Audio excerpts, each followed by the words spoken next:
G'day, I'm Ian Harris and we're going to do a happy painting. Now I'm going to show you my technique how to do a portrait of a family member or a friend. Now I've picked a photo of a good friend of everyone that should know, Wilson Bickford.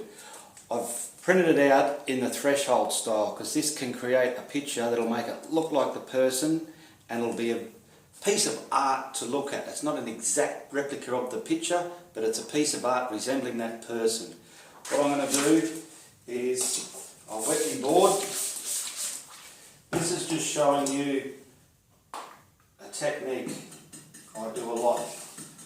Wet my board. I'm using acrylic and we'll prime this board up, okay?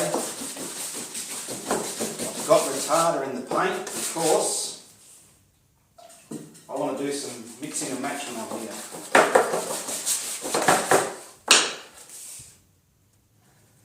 Okay, any of you that know, Wilson is a famous liking of the colour blue, so we're going to do a lot of texturing with blues before we put his image onto this thing. So I've gone and primed the board up now. What I'm going to do is get some colours and bring it out. Really light in the middle, because there's the picture we're going to use. So all that white in his face is going to have some colour and dimension in it. And then the edges will be darker. Okay, I got my trusty shading brush. I'm going to get some yellow. And we'll start in the middle, just very lightly. Oh, not much, Ian. That's too much. Right, now we're going to... There's the centre of our picture.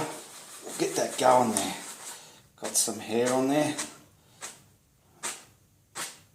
Anyway, we'll get him out later.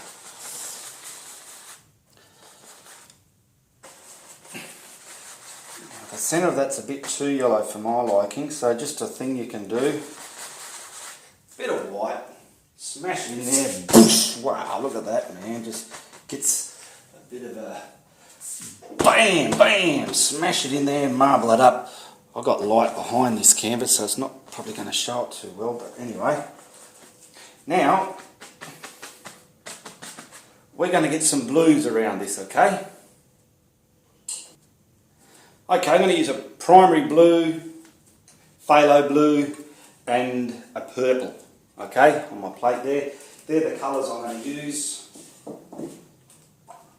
So what I'm going to do is go with the lighter blue first. Grab my brush, dab him on, and have a look at where we want this around.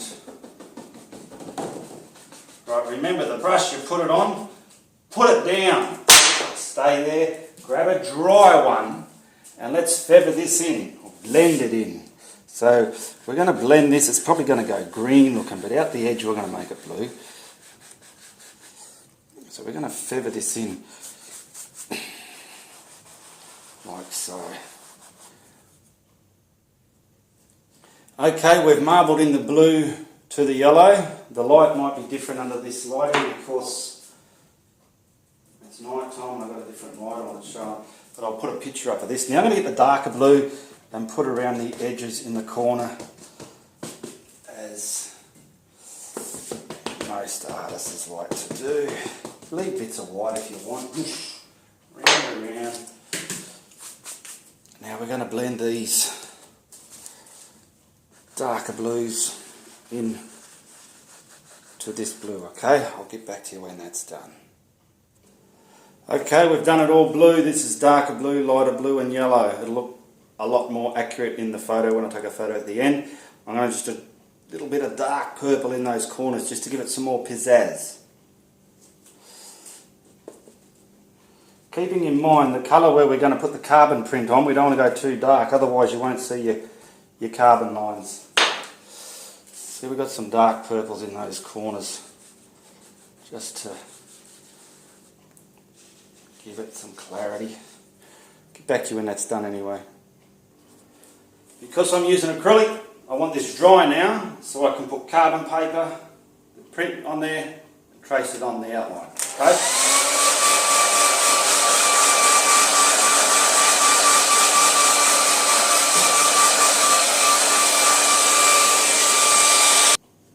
Okay, I'm ready to stick the print onto my background, but before I do, the tape I have overlapping the top, get it on some material and pull it up a few times like that, just to kill the stickiness, so when you pull it off your painting, it does not want to rip your paint off. I'm using acrylic, so it doesn't really rip the paint off anyway.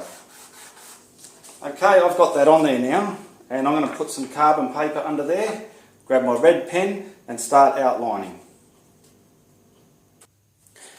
Okay, we've got the carbon paper underneath the piece we printed out on the computer. It's always a good thing if you're doing a friend or a family, find out what their favourite hobbies or colours are, and you can sort of incorporate that. I know from events on Facebook that blue is a colour of Wilson's, so I chose to put a bit of a blue background into this image.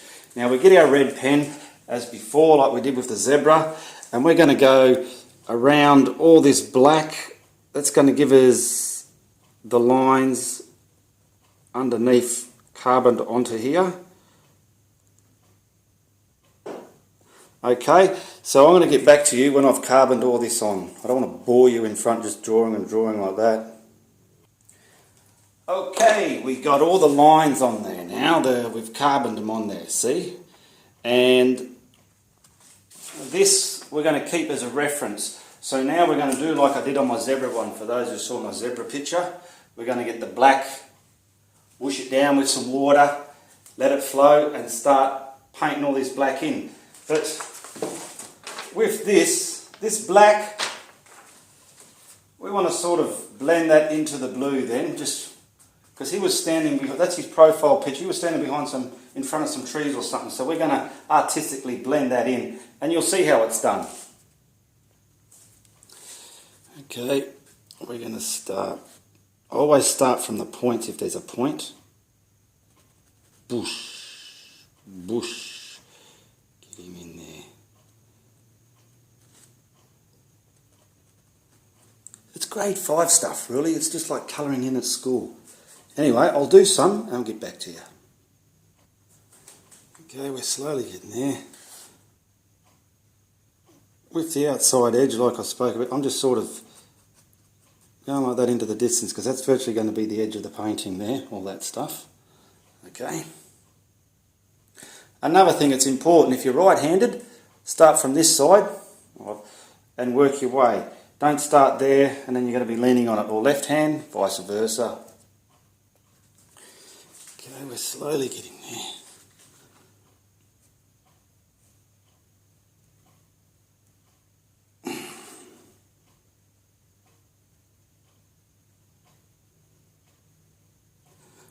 The good thing about this sort of art I do here, I don't know of anyone else that does it this way, it's just something I've adopted and created, and a technique that I like using. It's in a lot of my work. If you see a lot of my art, like the big tiger, the zebra, the monkey, it's all done this way.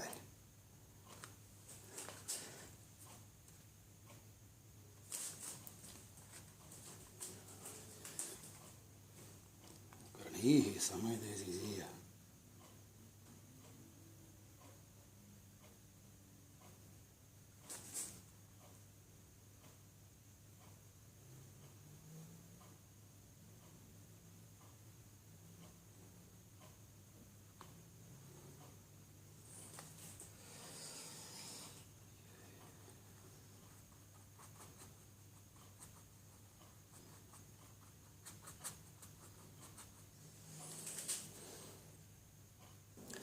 Okay, we're just about done. I'm just sort of flicking bits more in the back now, but this technique resembles the picture that you're trying to portray, which is a portrait of a friend, family, or someone you feel dear to you. All I've got to do to that now is sign it, and we have a style that I like to do, which you can do in so many ways. You can tweak it and change it to get so many different styles of art out of it. You can look at my art album and see different styles that I've done. I'll just sign this. Okay, I've just signed it, and like I said in the other ones, I didn't bring the paint around the edge, so I've just painted all the brim of it black, because I'm not going to have a frame on this. You can just hang it on the wall. So I hope you can get some ideas on how to do a portrait of a family friend or someone dear to you. And I'll see you next time. Goodbye, good luck, good on ya.